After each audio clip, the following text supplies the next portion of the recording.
What is our word of the day? What is the meaning?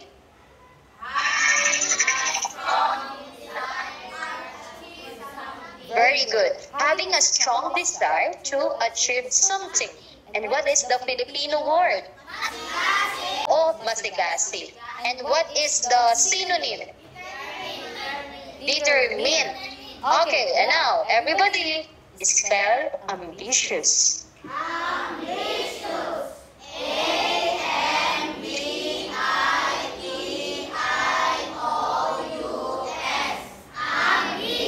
Okay. English by reading a simple story and answer the following question. Sino yung mga aral duty dito? Louder. The manas back on Louder. Okay, wait po. Wait. Anak, please. Pumasok kayo sa aral program ninyo. Para sa inyo yan. Anak, kapag kayo kumuha ng tutor, isang oras, ang bayad dyan, 400, 500 pesos. May pambayad kayo. Di ba? Yung iba, wala. Yung iba, meron. Pero anong problema? Anak, libre na yan. Ginawa na ng DepEd para sa mga nahihirapang magbasa. Hindi nyo dapat tinatakasan yan. Anak, tignan ninyo. Paulit-ulit ako nagtuturo sa lahat ng section. Tama? Sa tingin ninyo, hindi nakakapagod magsalita? Lalo na inuubo pa ako, di ba? Pero yung uwian na namin, ibibigay pa namin sa inyo para matuto kayong magbasa.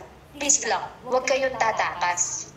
Pagkatapos, pag nagbasa na kayo, di ba aral, pauwi ninyo, practicein ninyo. Para sa inyo yan. Naintindihan? Kaya nga. Please lang, iwasan nating tumakas. Is it clear? Okay, everybody, let's move on. Number 1, read. And? Pam. Okay, number 2, everybody read. Yes? Aki. Our developing mastery, listen to another informative video clip which is about climate change. The world has a perfect temperature to keep all living much thicker. When I get hot, From the informative video or clip, yes, and this is the transcript. Ibig sabihin, lahat ng sinabi doon nandito. You're going to read it. Enumerate all the release of greenhouse gases. And then for the second one, effects of climate change. Okay, this will be by group, and you're going to write it on one whole sheet of paper. So the secretary will draw this one, and the leader will lead the members to read it and understand. Is it clear po? Wait po, where are the group 1? When you are going to your station, please avoid the necessary noise.